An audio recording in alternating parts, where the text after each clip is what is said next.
Hello, friends. Welcome to the Nexus Podcast. I'm your host, James Dice. Each week, I fire questions at the leaders of the smart buildings industry to try to figure out where we're headed and how we can get there faster without all the marketing fluff. I'm pushing my learning to the limit, and I'm so glad to have you here following along.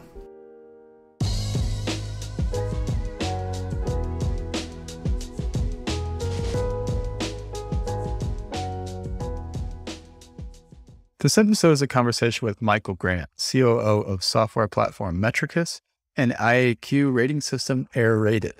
We talked about the Metrikus platform, the latest trends in the industry related to overlay software and sensor hardware stacks, and finally, why Metrikus is releasing a new platform called Helix.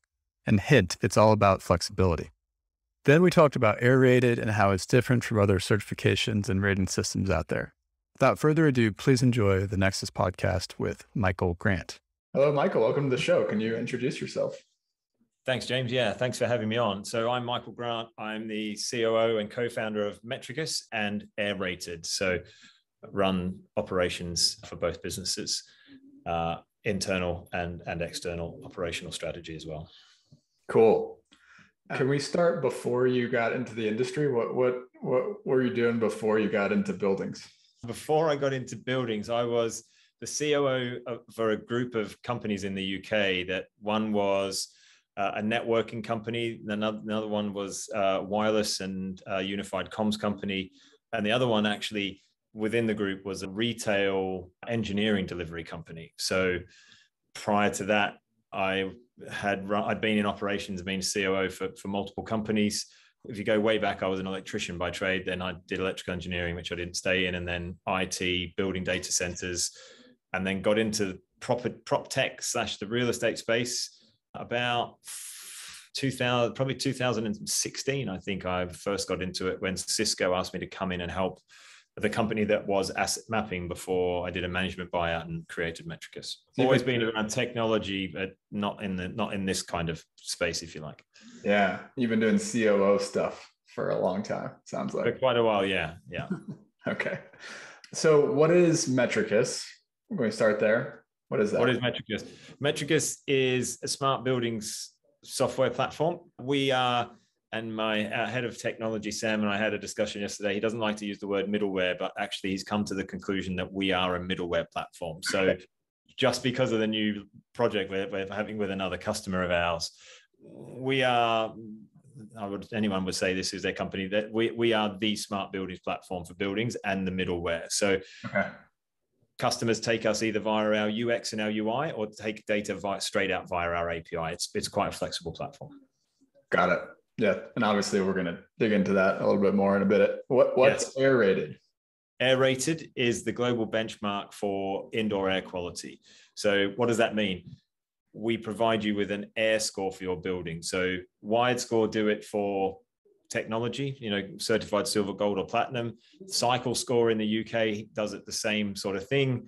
The air score is about the air in your building, the air that you breathe and what's going on in the building. So 3-week certification, you get your air score. It's an annual certification, and it's taken off hugely. So lots of people, everyone's become an indoor air quality expert because of COVID, right? So okay, and are those are separate companies then? Yes, so we own the majority of it. It was started by Francesca Brady and myself and a couple of other people. We came up with the idea before COVID. We'd been building it prior to COVID because there's Fitwell, Reset, and lots of others, but there was nothing that really just concentrated on air quality. And we were doing so much of it in Metrikus that the idea spawned from one of our customers actually saying, we'd like to do the well standard, but it's all encompassing and it's a lot of money. And what we really want to focus on with our team is air. So that's where it started and where it came from, really. And it kind of grew legs from there. So, all right. Well, we can circle back on that topic in a little bit more detail as well. Yeah. When I stalked you on LinkedIn, as I do, there were other things that you're currently involved in as well, right? So there's PropTech Ramble, W360, and Leaderless. What are those? PropTech Ramble is my version of a podcast, James. So just like yours, I ramble on, but I get to speak to lots of very smart, very interesting people from the industry like you do, and people who are actually now starting to send in questions that they like answered. So bring different people in to answer those questions. So that's the ramble. And I'm Australian, and we generally like to talk a lot, so that helps. W360 is a joint venture partnership between Metrikus and a company called EFT Consult. They're actually a global company, but they're based in Wales, and they're a mechanical engineering company. And they are working with the British standards to bring out a standard to monitor indoor environmental quality. So not just air, it includes light and noise and a few other bits and pieces. Interesting. And they're building a sensor with a company that we're also helping with, but they needed a platform to bring all of that data into one place and then give a scoring matrix on the back end that the customers can take as a report. So we met each other through a mutual introduction. Myself and Dave Keefe, the CEO, we had a conversation. He said what he was doing. He said, we need a platform. I said, actually, we have a platform. So showed him the platform. And with a couple of tweaks, we've managed to create the platform that they need for a go-to-market around monitoring indoor environmental quality. So it made sense for us to join up because they will do all the mechanical engineering and the remediation side, and we'll provide the software side for them. But one couldn't work without the other, really. So it was kind of a match made in heaven. So, cool. And leaderless is something I do voluntarily. So a very good friend of mine who I used to work with in level 3 many, many years ago, James, he has decided to help people in South Africa get communications and decentralize comms and banking and, schooling, because I don't know if you know about all the problems in South Africa. There are quite a lot going on. So we had been doing it in stealth for many years. So I've been working on it for a long time, but we never, kind of really talked about it. It was being done in stealth. We've run fiber thousands of kilometers in South Africa to get communications out to people. And I help with the network and infrastructure design on how we're going to build mini data centers in all of these villages to help people have their own community. And we're building schools and universities and shops. And all of that will decentralize, and everyone will have their own little data centers. They can run all their own villages and schools, and then they're not reliant on anyone else to do so. And everyone in those villages is involved in all the projects to help grow a mini economy in each one, and get comms out, because they're disconnected, and we're trying to help them be connected. And it all stems from education, really. It's all about education. No one involved makes any money off it. No one charges for anything. It's just to help people out. Very interesting. We have a couple members of the Nexus community from South Africa, and I haven't heard about any of that, like comms related issues. That it seems like that would also get in the way of, beyond education, it would get in the way of enabling technology in buildings.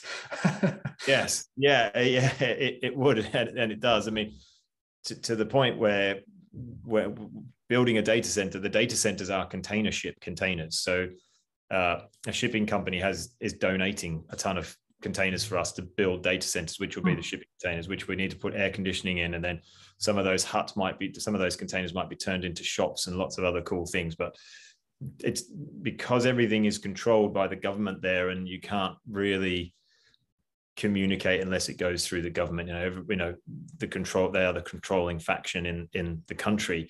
It's trying to give the power back to the people that they don't have. Interesting. Well, I wanted to ask you about all those things because it sort of provides context on, sort of who we're listening to, who we're talking to here. Lots going on in your life, it seems like.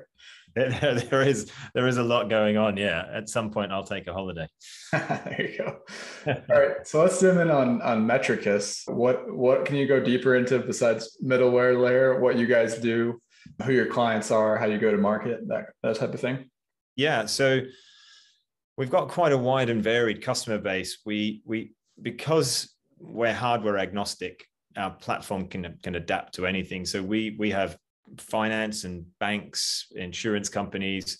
We have, public sector organizations like the Met Office that monitor the weather and, sell that information to people like Sky and BBC and others. We also have done a big stint in smart agriculture where we were monitoring chicken sheds and the environmentals of the chickens. We do energy monitoring for people. We're doing stuff in hospitals. We're doing stuff in warehouses.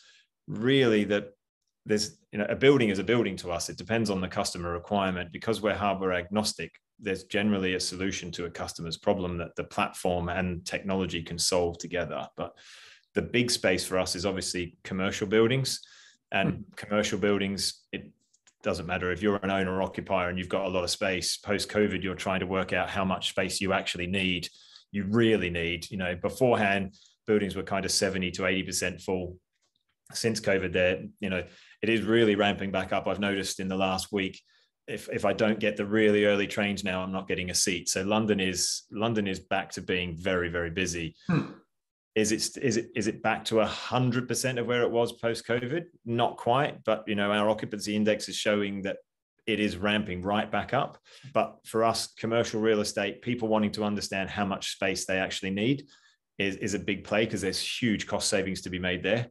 And occupancy, indoor air quality, and energy monitoring kind of in the commercial building space, that's where we're seeing a lot. And it depends on what we're doing for customers. As an example, we've got and we're working with more landlords than we ever have before. Pre-COVID, it was all occupier / tenant, 95%.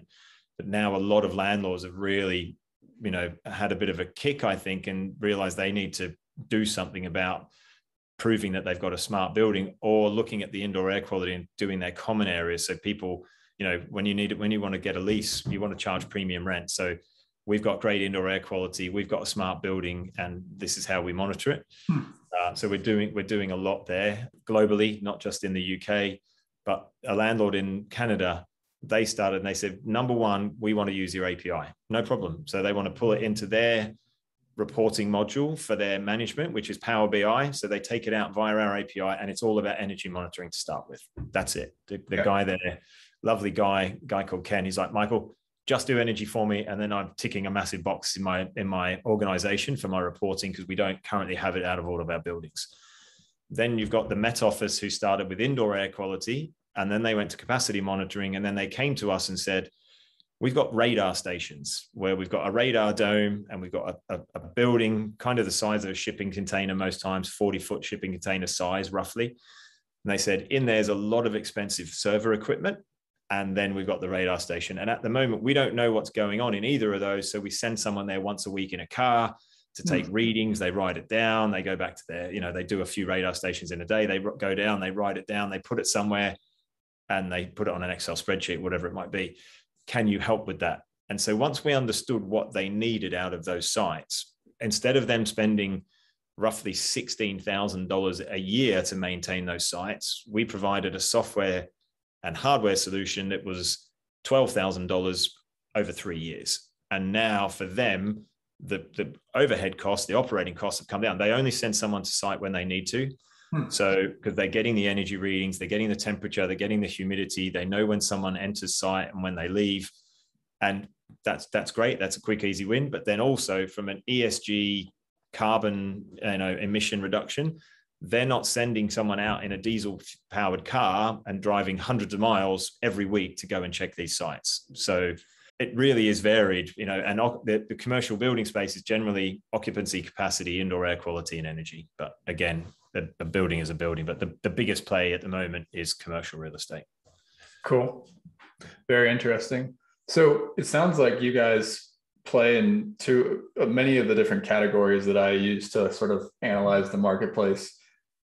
When going back to like the middleware, we'll kind of set those applications and use cases off to the side. Yeah. Going back to the middleware concept, I call this I typically call it the independent data layer, where you're sort of independent from the applications. It sounds like you guys play that role in some cases, but then you also have software applications as well. Am I hearing that correctly? Yes. Yeah.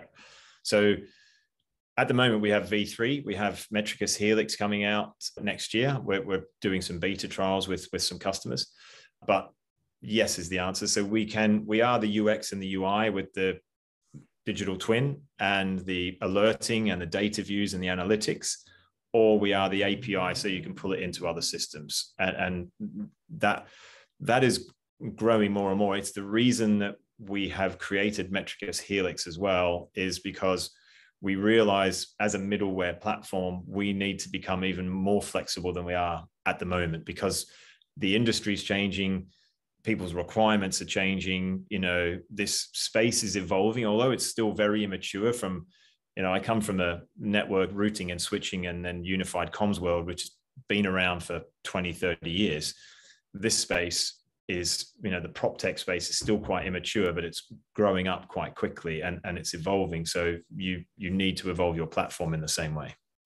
Got it. And what's driving that? It sounds like if you look at like the history of our industry, right, you have these software applications that sort of provide the full stack, and they're providing an application that they might have that data layer integrated into it, but they're not intending to provide that to anyone. They're providing the integration for themselves, database, data model, everything that sits on top of that, so that they can provide that one application.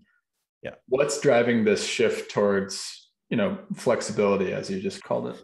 I think part of it is because customers need different pieces of hardware to provide them different solutions, whether it's connecting to an existing building management system or a HVAC system, that's one thing. Then if you want to overlay capacity data and then indoor air quality data to understand what's really going on in your building, there's a lot of point solutions out there, as you just mentioned, like just here's our hardware, here's our software, Mr. Customer, you don't need anything else. But actually, that's really not true anymore. Yeah. And it's expanding. We, as an example, some of our customers have got hardware from 5 or 6 different hardware partners. And that's where Metrikus comes in, is that bring all that data together. Whether you want to overlay that data and do the analytics in Metrikus or push it into another platform, that's completely up to you. That's the flexibility of who we are and what we do. And then the next part of that for us is allowing people to develop third-party applications as well. It's not just, here's our API, go and put it into Power BI, Tableau, Looker, anything else, or an IWMS or CAFM system. It's other people we've started to talk to would like to develop third-party applications against the data that we're getting out, whether that's ESG reporting or SECR, which in the UK is streamlined energy and carbon reporting. People want the flexibility to do something else with that data. And as a software company, we don't want to do all of that heavy lifting all of the time for people. We want to continue to adapt the platform so it's as flexible as possible, but we don't want to create all of those third-party applications, or else, going from, 12 engineers that we have to 30, 40, or 50, will be permanently creating connectors, if you like. So for us, it is giving people an API that they can connect to. So if a customer comes up and says, I've got this new sensor and I want to connect it to Metrikus platform, we say, no problem. Here's our API. If that hardware partner delivers the data in this way, you can plug it straight in and you don't even need us. Happy days, and away you go. And then the next part is, we'd also then like to develop an application using that sensor in your platform, but put it into an app. No problem. There's Metrikus Helix. Go for it. No issues. And you just pay for API calls. So we will have to change our billing model because at the moment we charge per data point, and there will still be a mix. There'll still be a data point model, but then we'll have to have an API model as well. And we'll get onto our APIs are like toothbrushes thing in a little bit, I suppose, but from my comment last time, but it's then working out what that charging model is, because we don't want to create a platform that's just charging for an API because it's charging for an API. It's the value that it brings to people. Yeah. And that's what I was just going to ask about, right? You led me right to my question. So typically in that old world, the point solution world that we're coming out of, and I totally agree that we're coming out of it, you would have that point solution provider and they would charge based on the value that their application is providing, right? And then now we've had like this independent data layer, middleware concept come on board. They might have a different pricing model, but they're not, usually that pricing model is not designed to capture the full value that could be captured by an application that sits on top of it, right? And then so you guys are like doing both, right? And so your pricing model needs to reflect whatever value is being given by your platform. Correct. Exactly right. And we're still working that out, right? Metrikus Helix isn't out yet, but it's something we're working on both from development and a commercial standpoint. Because if the customer, to take Metrikus today, the customer through our API at the moment still has the same charge from a data point because we're still storing all the data in the platform. So there's still a data point charge. So it's still actually quite easy. But if we go to full API model and people are just making the calls and they want to store the data somewhere else and we don't need to store the data, do we charge in a different way? But at the same time, having all of that data in our platform and attaching machine learning and AI to it then creates its own value. So you can start to predict how busy buildings will be. You know, the world thinks Mondays and Fridays it's going to be a ghost town, and it'll be Tuesday, Wednesday, Thursday when everybody's in. But trying to figure that out, that the hardest part, I think, for everyone in this space, and this is why also, and last time we spoke, we're looking for sensors that don't have that API and platform cost themselves, is because otherwise you've got platform cost and platform cost and platform cost. And when the customer looks at their invoice, they're like, I've got my Metrikus platform, and then I've got my A, B, C, D, and E platform cost, but Michael, we only want Metrikus. And it's like, well, I know, but these other hardware providers have got a hardware platform, have got a platform cost, whether we like it or not, whether you like it or not. And a lot of our customers are asking us to go and look for these sensors. So we are actively in the market looking for our customers to help them solve this problem. And then you've got one platform cost. That'll be Metrikus. If they then use all of Metrikus, then great. But if they take it out of Metrikus and put it into Power BI or Looker or Tableau or whatever else it might be, then they've only got one platform cost from us, which is minimal compared to any other charges they're getting. So the value is in the data, but the value is also in our platform and aggregating sensors. You know, Jim Whalen from Boston Properties is someone I speak to a lot. And he's in the same mindset. He's like, Michael, I'm not using a sensor company that has to charge me for sensor platform if I've got multiple sensors. I'm just not doing it anymore because the price, you know, when you're talking about thousands of sensors, that there's a hell of a lot of cost there if you're paying for platforms that you're not actually using. So they're not actually adding any value to them, but you still have to pay for them. That's hugely frustrating. Totally. And I know Jim listens to the podcast while he's on his bike. So hopefully he didn't just hear his name while he's biking and get into some sort of wreck. So shout out to Jim. Cool. So you talked about Helix and how it's a change from, I think you said V3 is the platform today. What is that new? What's the new platform bring? As I've tried to touch on a little bit before, more flexibility than we currently have. So, you know, we've got more hardware partners and software partners integrated than any other platform and competitor of ours in the market. We're at 28 now. I think the first time you and I spoke, we were at 22 or 23. So we're doing 2. This month we're doing 3, I think, integrations, and we're doing 1 to 2 software integrations every month. So that will continue. The big change, as I mentioned earlier, is hardware partners will be able to integrate against us rather than us doing all the heavy lifting.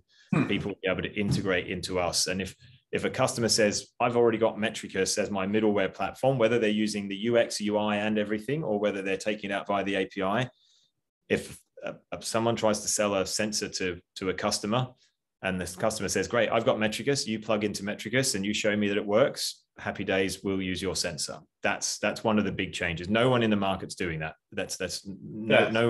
No one's thinking about that. They may do now, I've said it, and try and have a race with us to do it. But that I think needs to be done because it exists in other industries. So it should exist in ours. So they wouldn't need a gateway for every new type of sensor. They would just install the sensor. You guys would pull it in locally, and then yeah. If it's a hardware sensor that has a platform and needs an API, then that'll be API to API. But this is our API. You develop against this, join it up, and then push the data in and pull it out whichever way you want. Okay.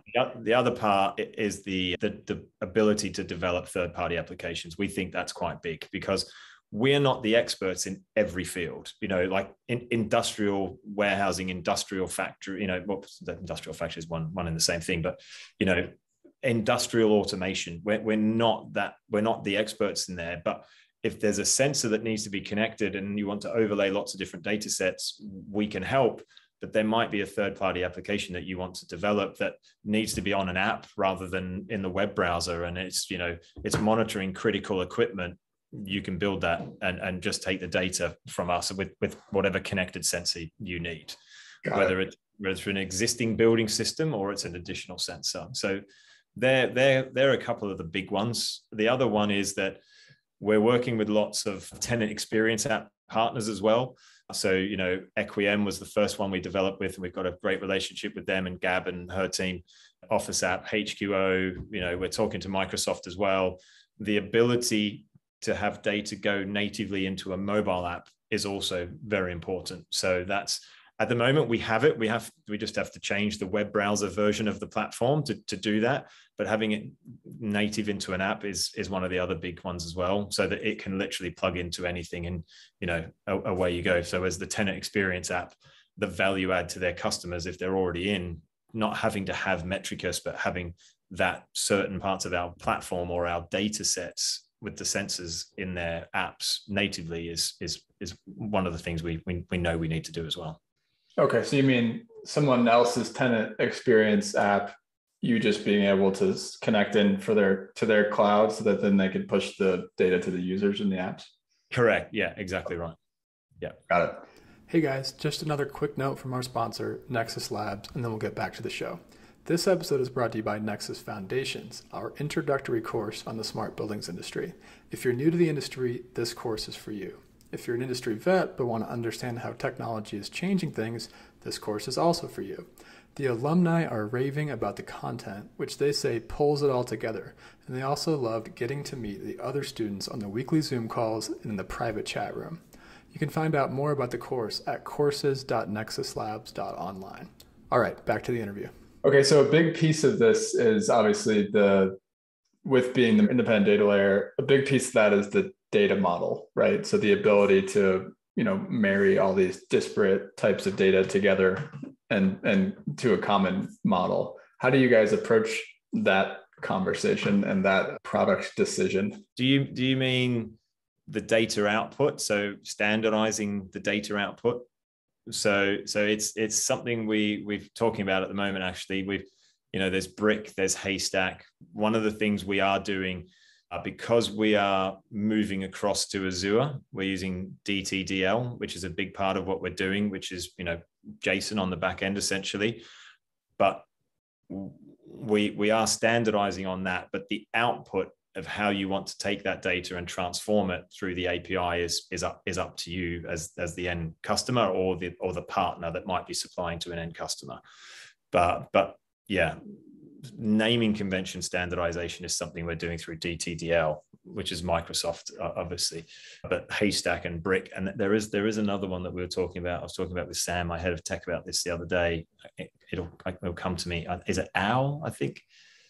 Is it OWL? I might be completely wrong, but that's something we're trying to figure out now, and we're almost there with Helix.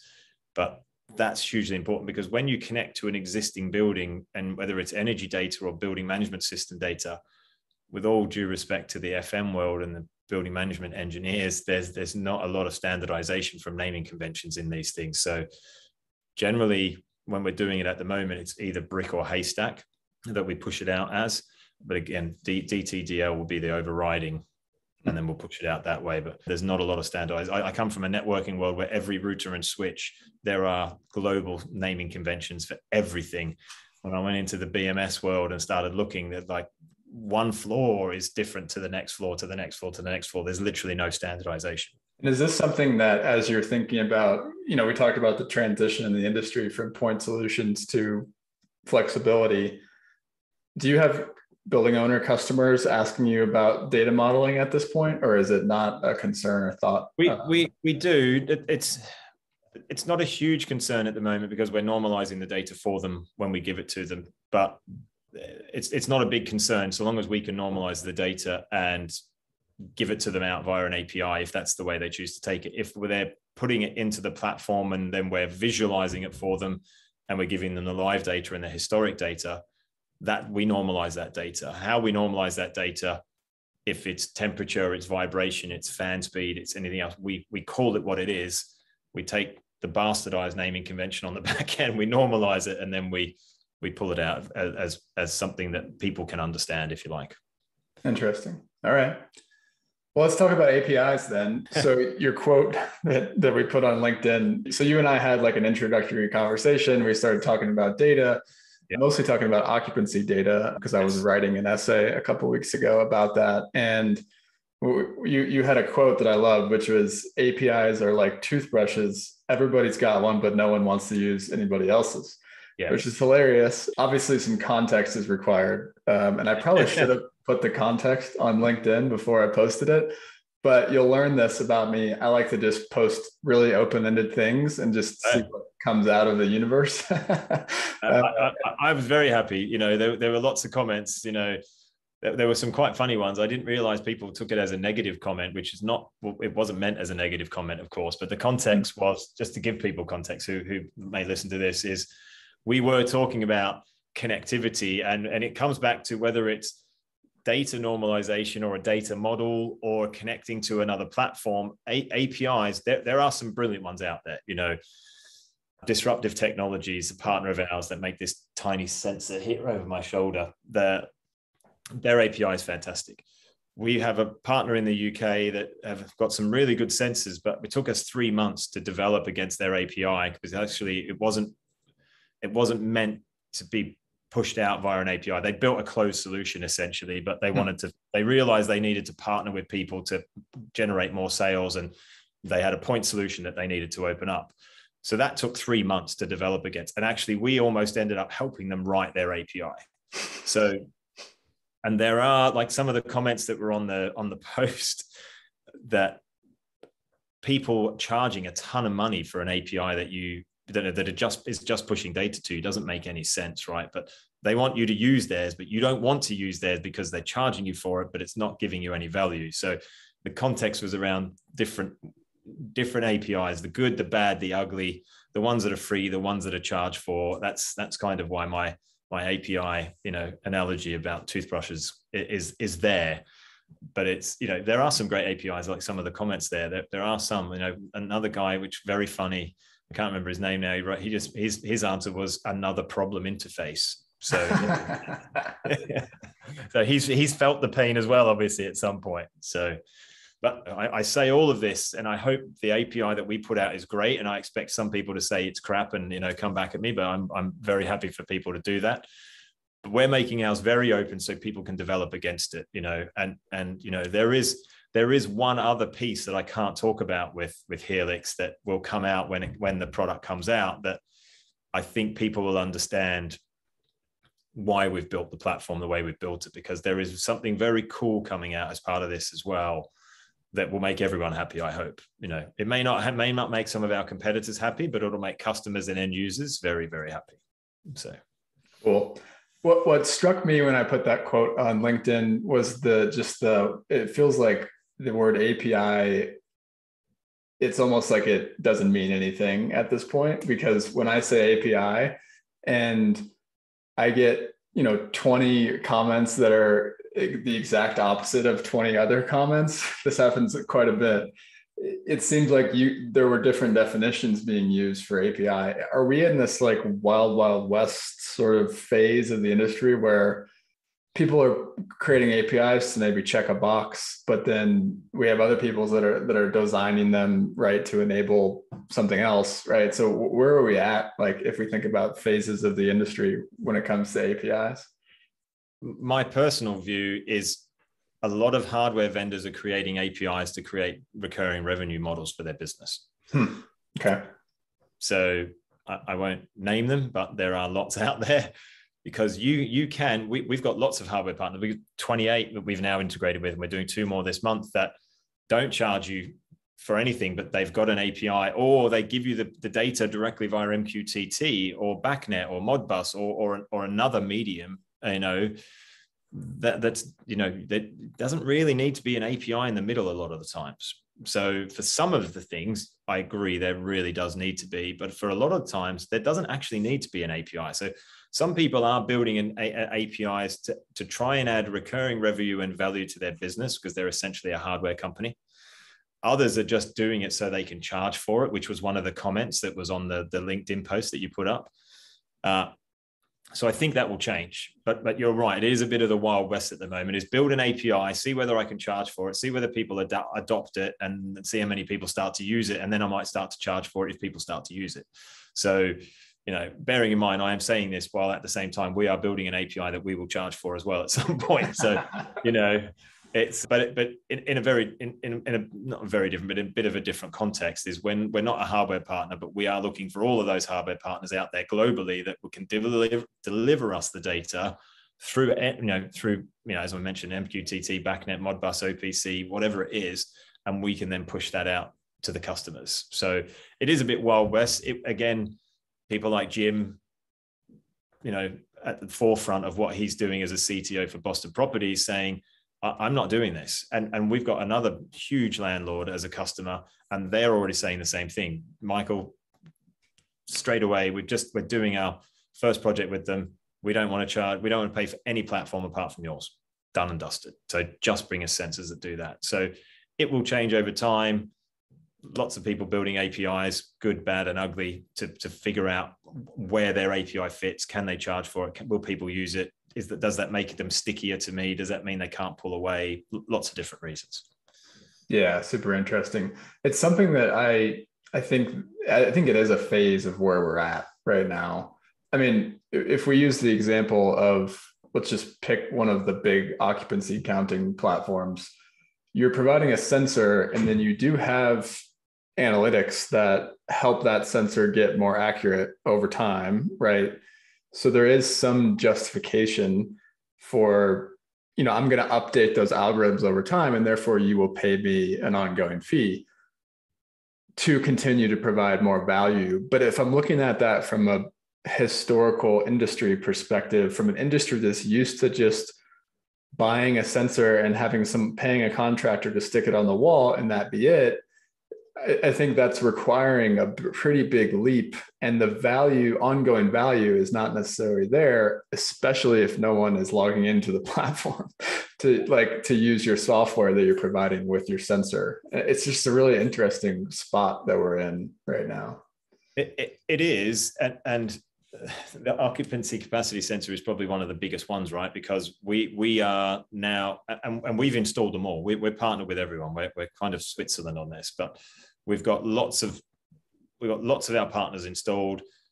One of our biggest customers is saying, we just want to put all this into your platform. When you attach machine learning and AI, will we be able to make the sensors smarter? No, but will we be able to inform the partners who make the sensors to make it smarter? Yes, we will. Will we do that? Yes, we will, because it'll add value to them. It'll add value to our customers, and they'll then roll more of those out, which will mean more connections to our platform, which will mean more sales to the hardware partners.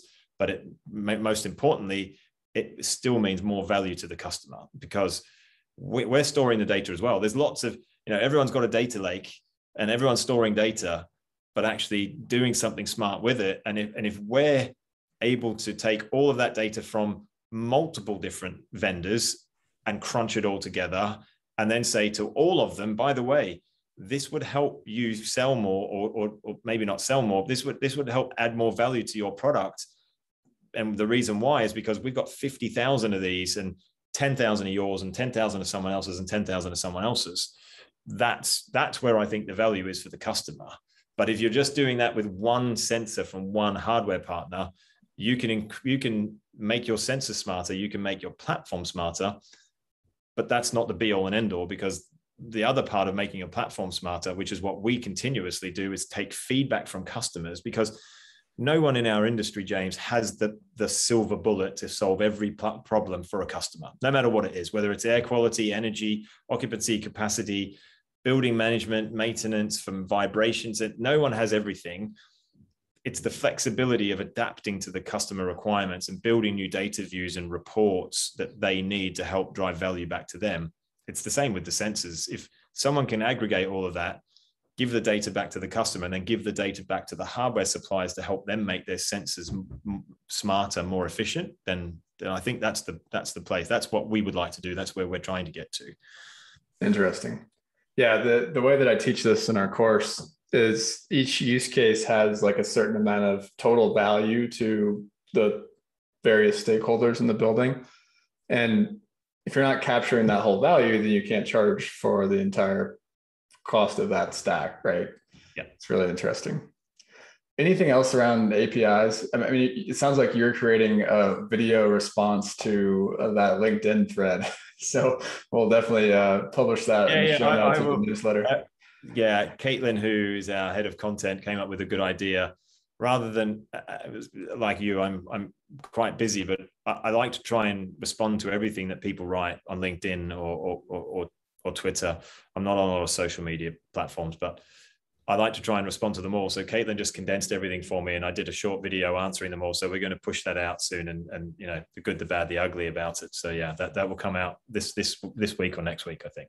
All right, yeah, I'll put that in the show notes. So the occupancy data piece, it sounds like you have, just to kind of bring what we're talking about with APIs home, it sounds like you've analyzed the marketplace for these providers, and there are certain sensor providers that are sort of just like hardware and data only. And then there are certain providers that are like full stack, charge you SaaS fee, all that, right? So what is that kind of, what kind of insights and lessons learned have you gained from analyzing that whole marketplace? Number one, I think, again, this comes back to the customer, which is the most important person in our world, everyone's world, is trying to find the right balance of price, whether that's CapEx or OpEx.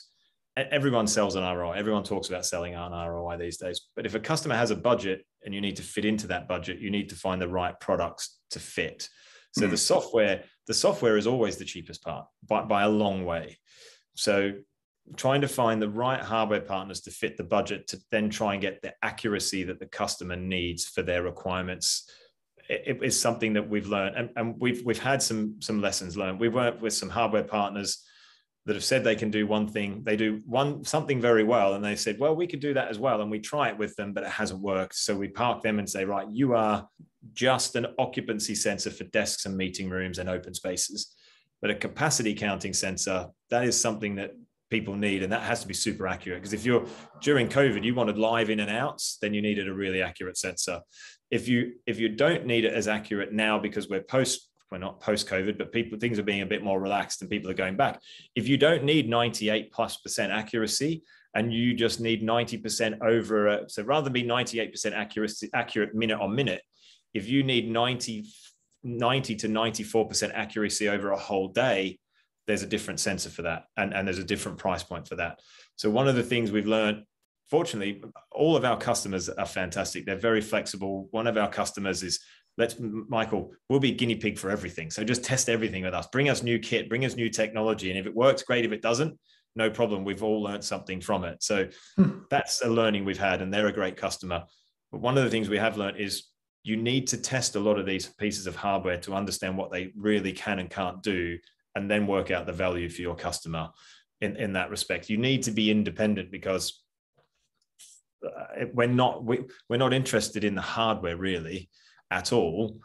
It's the software and the solution for the customer. So finding the right hardware partner is important, understanding the value to the customer, and then giving them the solution that fits their requirement. And budget always comes into that, right? Whether you're talking about ROI and potentially saving them millions, people don't have an open checkbook to say, let's use the biggest, best, most expensive sensor in the market because it also looks cool, but it's going to cost me $50,000 to do a 4-story building.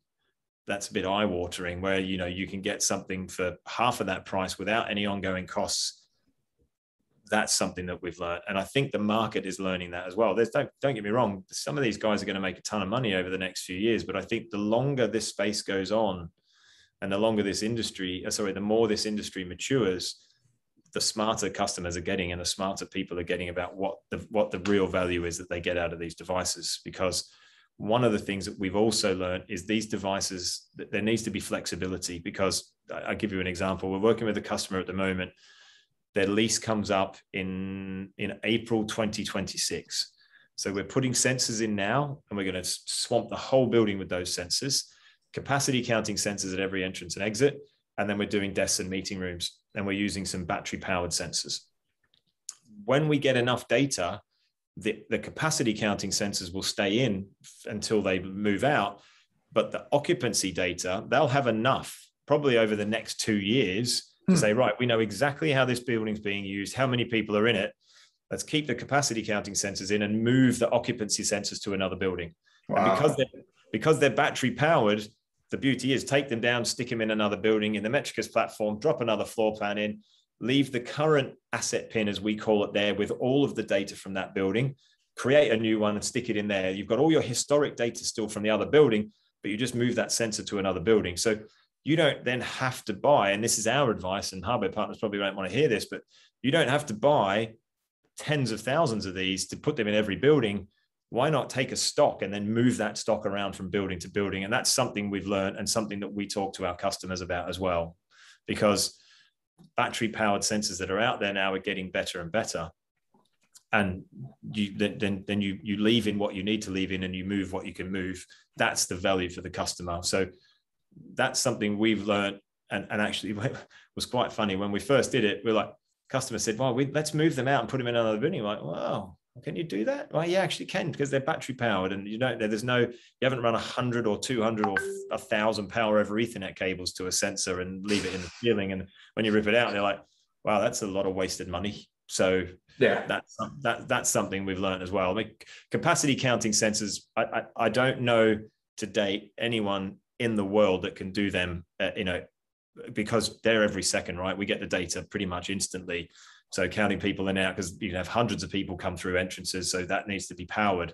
Someone will eventually create one of those. How big the battery will be, I don't know. But until that happens, that's power over Ethernet. But in meeting rooms like I am now, battery powered is really cool because it becomes flexible for the customer. And if you're getting rid of a building in 2026, stick 3,000 sensors in, you rip them out, and then you've got buildings with 600, 700, 800 desks in, you can then spread those sensors out to 3 or 4 different buildings. That's value. That's value to the customer. Very cool. Let's shift gears to AirRated. I said we were going to circle back to that. Yeah. Can you talk about how AirRated differs from other IAQ certifications? And second part of that is there like a performance aspect to it, given that you guys are a data platform? Also, yeah. So I would recommend getting the really smart person who knows absolutely everything end to end about AirRated on, which is Francesca. So I would recommend you do that at a later date. But writing that down. Yeah, she is the environmental scientist. She is the science part of AirRated. I'm the operations part. That's how we kind of came together to make the company. But the difference, I kind of mentioned it before. One of the differences is AirRated is about air. It is just about air in the building. So it's not, if you look at some of the other standards out there, they are about health and well-being, portions of food, the size of dinner plates, lots of different things in a building. And if someone wants to do all of that, great. But then there's a big cost associated with that, where a lot of people who want to know what's going on with the air quality want something simple that's not going to break the bank and roll it out. Most of our customers for AirRated are landlords and legal and general investment management in the UK, Elgin. They've put out some press releases. AirRated has helped them attract tenants. They're able to still charge a premium lease because they've got air scores. So that's helping them. Do they want to do everything around something like the WELL standard, which is great and it's all encompassing and it's huge? No. And if they did that in 143 buildings, which they have, that's a hell of a lot of money. Definitely. Whereas AirRated, it's a bit of a no-brainer. People spend more on flowers in reception every year than they do on an air score because, I don't like to say the word cheap. It's cost effective. It gives you the data you need. We take the outdoor air quality, we take the indoor air quality, we do an RFI with the customer, request for information to understand how the building's used, what's going on, what's the regime with the BMS, how often the filters are changed. We monitor that, we place the sensor strategically in a building, and then at the end of 3 weeks, we then write the air score reports, and you either get certified silver, gold, or platinum. So it runs the same way that Wired Score does. And then we run through that with the customer. They get recommendations on what they could change to go from certified or silver to gold, gold to platinum. If we first plug in and air quality is not great, we will speak to the customer and say, would you like to pause this? Because we've got some recommendations, the quick wins that might help you with this. And if they say yes, great. We did that with the Met Office. They were one of the first people to take it up, and they did remediate, and they went from certified to almost gold. They were at the top end of silver, and they'll get a gold this year when they renew because they've made some other remediations. Now for them, those remediations didn't cost them a lot of money, but they've had a big impact on the score that they get. Now, when you're a landlord and you're in this world that they're in now, trying to attract tenants and still charge a premium rent, you need something. You know, it's like Metrikus. Metrikus now, we're working, and I didn't finish this earlier, we're working with more landlords than we ever have, because they want a smart building, and they want to say they've got a smart building, and they want to monitor capacity, energy, and indoor air quality. And then when they get a tenant that says, wow, that's great, how do I get that? They recommend Metrikus. It's a win-win. With AirRated, it's pretty much the same. It is landlords putting it in, putting the air score badge on the window, and then publicizing it and using as much publicity as they can, attracts people to their building, allows them to charge a premium rent. And when I say it's just air, that's the most important thing in the world, is the air we breathe, because without it, we wouldn't be alive. It's very simple, but it's very clear, and it gives them a score. And we monitor temperature, humidity, CO2, VOCs, and dust. That's where you get your score from. They're all weighted differently, but then you have a complete view and a complete picture. People publish it, Elgin shouting about it everywhere. We've just launched in the US. We've got our first customers in the US, and it's like, this is great. We can do this all day long. We've got hundreds of buildings, and instead of spending hundreds of thousands of pounds per building, we're spending at a maximum £16,000 per building. If you already have accredited certified sensors like Kytera, Aware, Airthings, then the cost is even cheaper. It's like 30% less, because you've already got the sensors in, and we just need the data, and then we take the outside data. So it's very flexible. It's very easy. It's easy to understand, but it adds huge amounts of value back to the landlord and to the end user. We have end users, Met Office, the Office Group, which is a co-working space, owned by Blackstone. They've got it because they want to show everyone that when you're coming and taking a seat or a desk in our co-working space, you've got a productive environment. The air quality is good. It's conducive to good productivity for people. So it's different. So we take the main ones: well, fit well, and reset. Well is an all-encompassing standard. Fit well is again almost all-encompassing, but they both have an air quality part. And reset, they monitor for 3 months, and it's either pass or fail. So there is a difference there. So I was speaking to Rafa about how we could partner up, but it didn't actually end up going anywhere, unfortunately. But that's the difference as well. Ours is 3 weeks. It's ongoing. We also do what's called the Air Score DNO. So there's the Air Score for operating buildings in the built environment. And then there's the Air Score DNO. DNO stands for design and operate. So we go in at a REBA stage 2 or 3 level, 4 level, and we look at the design of your HVAC, and we can give you advice on it. And then you can get a certified silver, gold, or platinum from there as well. And we did a building in Brussels where they were going to get a gold, and we said, look, if you actually just change the filters from the filters you have to carbon filters, that will get you a platinum. They got a platinum, and then by having that, people were looking to lease the space before the building was even built, because they had a platinum Air Score DNO. When they finished the building, if they didn't do what we recommended, they obviously won't get an Air Score Platinum, but these guys did, and they got an Air Score Platinum, and then they're away. So 2 sides to it: the DNO, the design and operate, and the ongoing. And the ongoing one, it's different to wired score, right? Because wired score technology doesn't change. Once you've plugged in dark fiber, once you've put 5G in, once you've connected it all up, you're not ripping that out, because you need to make as much money as possible. But air changes every year. If your facilities management company, your BMS provider, if they're not maintaining your HVAC systems properly, your air score will go down and not up. So that's the other big part of it that I think it's hugely important, and why it's gaining the traction that it has. Cool. Super interesting. Thank you for going into that. Francesca will do a much better job than me, by the way, but that's my take. All right, you can connect us, and we'll go into that with her on the show. You mentioned W360 and kind of taking it from IAQ to IEQ. What does that entail? I'm thinking of everything on top of indoor air quality, like daylight, sound, all those types of things. What does that sort of look like? That's exactly what it is, actually. It is light, which is lux levels and flicker. Okay. And it's noise. So those components are in there. The other part that's in there, TVOCs, but formaldehyde is pulled out completely separately as a measurement as well. And then what is the interesting part, what's also taken into consideration as part of this, which is what the guys at EFT and us have built together with another company called Baker Stewart, is taking into account the people feedback, so the people survey. So as well as having the platform, and when you're getting the data into the platform, there's a scoring matrix that's been built to meet the British standard that's coming out. But there's also people feedback. So there is physical feedback from people in the building to get their views on what it's like working in that environment. So as well as doing everything for indoor air quality, there is light, which is lux and flicker. There is noise. And then there's the environment that they also are in. And it is, number one, it's doing a physical survey, but then the other is getting the feedback from the people actually working in that building. And then all of that data together gives you your score rated against the British standard that's coming out. There is talk that it will become a global standard, but at the moment it's a British standard that's coming out. And so that's the difference, you know, and a lot of it is for the guys at EFT Consult.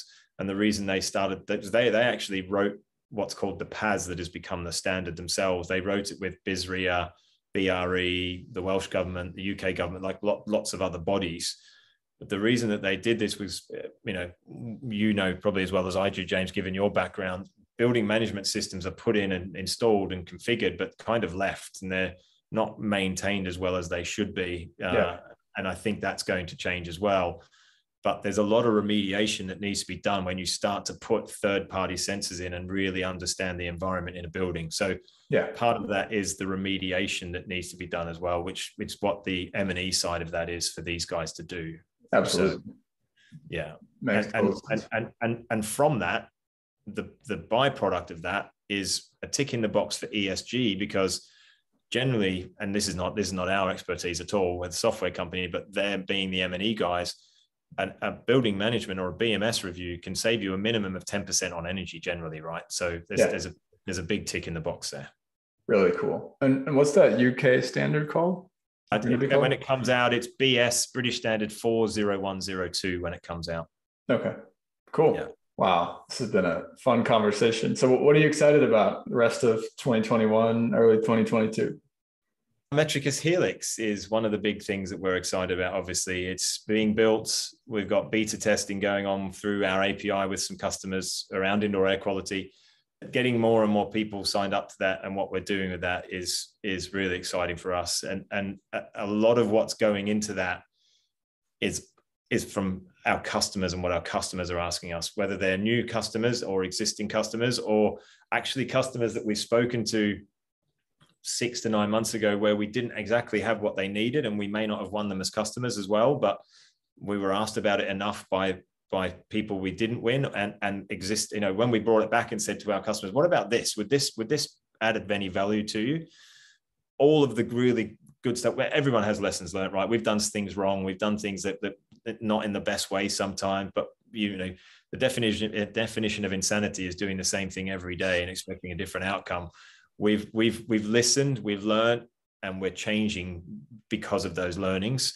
That's the coolest thing. I mean, I'm probably the most excited person in the company, apart from Sam, who's actually, him and his team are building it, to see it when it comes out, because I might be completely wrong here, right? I'm Australian and I generally think I'm right, which annoys my wife, but it's everything we know from listening that the market needs and what customers have been asking for, that we hope will change the industry and help accelerate the change in the industry. So for us, it's about ease of use, it's about adaptability, and it's about openness and value. So that's what we're hugely excited about. And the other one I'm hugely excited about is having a Christmas where I'm not in lockdown. So that's yeah, absolutely.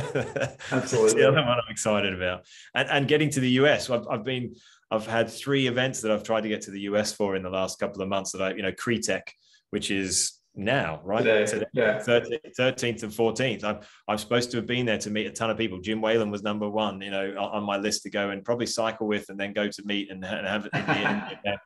But yeah, getting to the US is the other bit I'm excited about. We've got a new partner in the US that we're starting to work with there, a lady called Jill Frey, who owns a huge facilities management company and wants to do smart cleaning. to get out to see her, to go and see her customers. There's a ton of stuff I'm excited about, apart from getting out of lockdown. But Helix, Christmas, Jill, getting to the US, and going to speak to our customers that we've only ever had video calls with. Awesome. Well, really cool, Michael. Thanks for coming on the show. Really appreciate you sharing all this. Yeah, no problem, James. Thanks very much for having me. I will put you in touch with Francesca, and I'll send you the video on the API responses as well. Perfect. All right, friends, thanks for listening to this episode of the Nexus Podcast. For more episodes like this and to get the weekly Nexus newsletter, which, by the way, readers have said is the best way to stay up to date on the future of the smart buildings industry, please subscribe at nexuslabs.online. You can find the show notes for this conversation there as well. Have a great day.